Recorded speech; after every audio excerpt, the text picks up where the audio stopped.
జరగబోతున్నాయి. ఈ ప్రపంచ పరిస్థితిని ప్రక్షాళన చేసి దాన్ని సన్మార్గం వైపు అడుగులు వేయించుటకు కొందరు మహానుభావులు ప్రయత్నం చేశారు.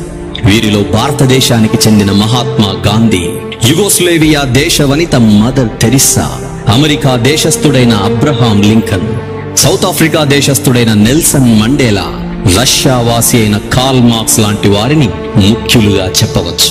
కానీ వీరందరి ఆలోచన ఒక వ్యక్తి చుట్టూ తిరిగాయి. వీరందరి చూపులు ఒక వ్యక్తి వైపు మళ్ళాయి.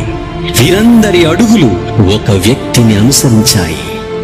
ఆ వ్యక్తి కాలాన్ని శాసించే ఒక శక్తిగా సుమారు 2000 సంవత్సరాల క్రితం ఈ భూమిపై జనించాడు.